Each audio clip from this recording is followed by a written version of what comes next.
Good morning, class. I just wanted to make you a quick little video so you'll be able to do your assignments for today while I'm gone, working on some stuff for my grad school. So I hope you can understand having a little too much homework for yourself. So today you're going to work on incomplete and CoDominance. We've worked the last couple of days doing regular complete dominance, where one trait will completely cover up another, where we've done the dominant traits versus the recessive traits. Now you're going to do one where we get a blended phenotype. So in your genetics note, if you want to follow along with me on Evernote, that's fine. If not, you just pay attention to the video. It's all the same thing. I will ask you to excuse the fact that I don't have my regular pen with me this morning, so if my handwriting looks like Cicero's doing it, sorry. Well, so we've done complete dominance, which one trait completely covers up the other. Now we got to look at incomplete dominance, and you're going to do this on another bikini bottom genetics sheet. So incomplete dominance, the only real difference from the other way is that we in fact have a blended phenotype. Okay, what does that mean? Well, the classic example is in snapdragons. If you don't know what that flower is, about 2 slides down, you'll see a picture of one. If that doesn't work, I'll go buy one and bring it in, because we used to have some out front, but somebody sprayed Roundup on them, someone who shall not be named. So, when you get a heterozygote, okay, someone that's heterozygous for 2 different traits, okay, the traits, the alleles interact with each other, and instead of being either a black and a white, you get something that's gray, okay? And so the example is in snapdragons here, red flower being signified with a capital R, white flowers being signified with a W, okay? There's also some other different ways. What I want you guys to work on is to do it this way. Capital R with a small r. Okay, so follow the same pattern we've been doing. You're just going to read the boxes a little bit different. This last way here is the way the EOC has been doing it in the past, so we're gonna stick with that tradition. So I'm going to swap pen colors here, and we'll go to blue. Our parent generation, we have a homozygous dominant parent there, a homozygous parent here as well. So this flower, the big R would be red. The little r would be a solid white flower. Okay, guys follow that. So now let's do a Punnett square. So here's my square. Parent number 1, and I know it doesn't look as nice as yours. Parent number 1 goes across the top. I'm going to put my red flower up top. Then I'm going to put my white flower on the side. And say, wow, well, this isn't any different than anything we've already been doing, and you're exactly right. We're just going to do capital R, little r, capital R, little r, capital R, little r, and big R, little r. Now, what's the difference between this and the other way? We would still say that all of these are heterozygous, because they're a big letter and a little letter, just like before. The only difference is now you're going to read this box as being a different color.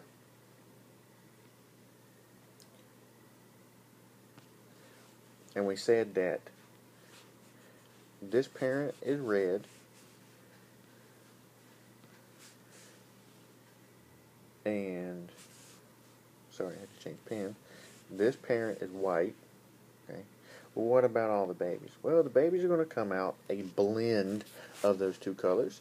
And so, yep, you guessed it, red and white make, I'm trying to find a pen color that looks like it, red and white make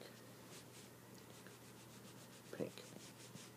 So, what happens when you cross a red snapdragon with a white snapdragon? 100% of your offspring come out pink, okay, all with a genotype of big R, little r. Right, so on this slide you can see we're going to cross a red flower with a white flower, which is what we just did.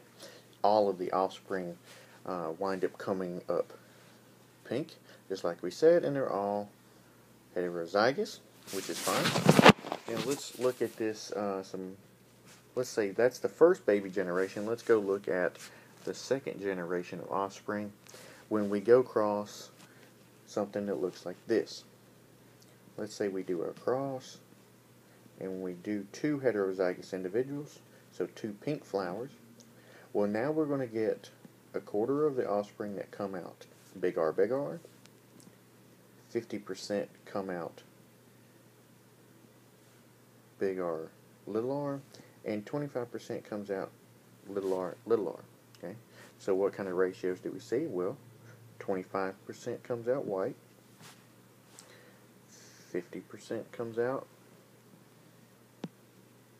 pink, and the last quarter comes out red. Okay?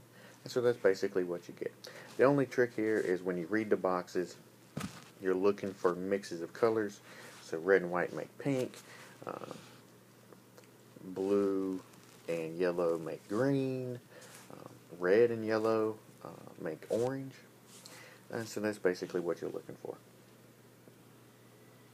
Alright, so if you want to stop the video now and go look on your, hopefully you see where it says Bikini Bottom Incomplete Dominance on your Moodle, just below this. Well, if you want to, take a second, stop this video, go work on that worksheet, which is just what we covered. Excuse the sound in the background, that's my cat. And then come back when you're ready to do the next worksheet, which is CoDominance. Okay? But I'm going to go continue talking about CoDominance real quick. Okay? CoDominance, again, we get a blend in the phenotype, but it's a blend at a distance. Okay? So in CoDominance, you got 2 alleles who are fighting for each other, both of them dominant, just like co-captains on a team. And so what happens is the phenotype of the heterozygous is, again, something funny. Okay, they're neither recessive nor dominant. Okay, and so when you look at this horse, okay, he looks great, right? Well, from a distance he looks great. If you went up close to him, what you would see is a black hair beside a white hair, beside a black hair, beside a white hair, beside a black hair, beside a white hair, beside a black hair, beside a white hair, beside a black hair, beside a white hair, beside a black hair, beside a white hair. Okay, this cattle right here is called roan. Okay, and that's a word the DOC likes to use. So if you went up to him, he'd be an alternating pattern of black and white fur or hair, but from a distance he looks blue or gray. I think there's some. I think the blue. There's a blue phase in the pit bull. I know there's a blue healer. My blue healer is black and white hair side by side, but at distance looks blue. So that's the classic example. You can have it in cows. You can have it in horses and all that sort of stuff. The only real difference between that and incomplete dominance is, I showed you this before. They'll typically use letters that look like this. And we'll save this for the next topic. Okay, so this is right here. The B and the W is what you're going to use in this case. If we look at it in chickens, we don't call them roan. They have another word for what we commonly just call a checkered looking chicken, which is right here. This chicken has a black feather beside a white feather, beside a black feather, beside a white feather, beside a black feather. It gives this checkerboard appearance. Araminet is what it's called. So the worksheet you'll do for this uses that word. Okay, that's what you're talking about. If you want to call them checkered chickens, knock yourself out. It doesn't bother me. It doesn't hurt my feelings. I don't grow any checkered chicken. The trick is here is that the feathers are not gray. They are black beside white.